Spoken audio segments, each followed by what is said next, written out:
Hello traders and welcome to this week's Market Outlook from Exness.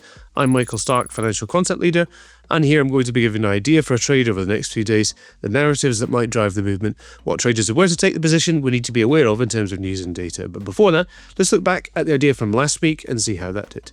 Last week the idea was a potential buy for dollar-yen from the area around 147.90 with a possible target of 150. So far, the idea has been inaccurate.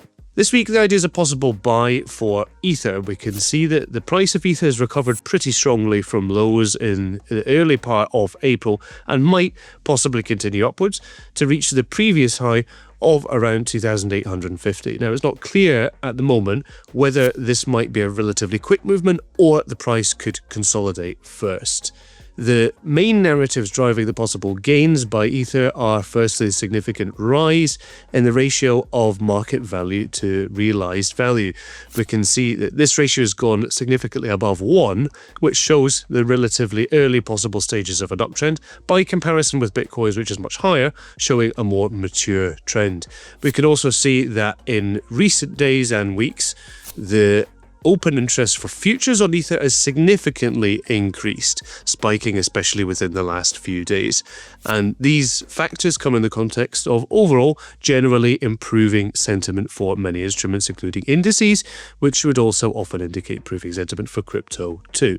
Now, there's no critical data coming out this week that's likely to have a particular effect on crypto markets, but next week, traders are looking ahead closely to the minutes of the Federal Open Market Committee to see where rates might be moving later in the year and to a lesser extent at American GDP.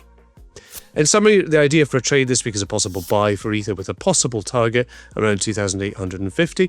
Primary narratives are MV/RV and increasing volume of open interest in the context of generally better sentiment. And next week, the important data is primarily the FOMC's minutes. Please remember, this is just an idea for a trade. It's not a signal. It's not a guarantee of success. You always need to manage risk and do your own research. This is just my personal opinion. It's not the opinion of Exness.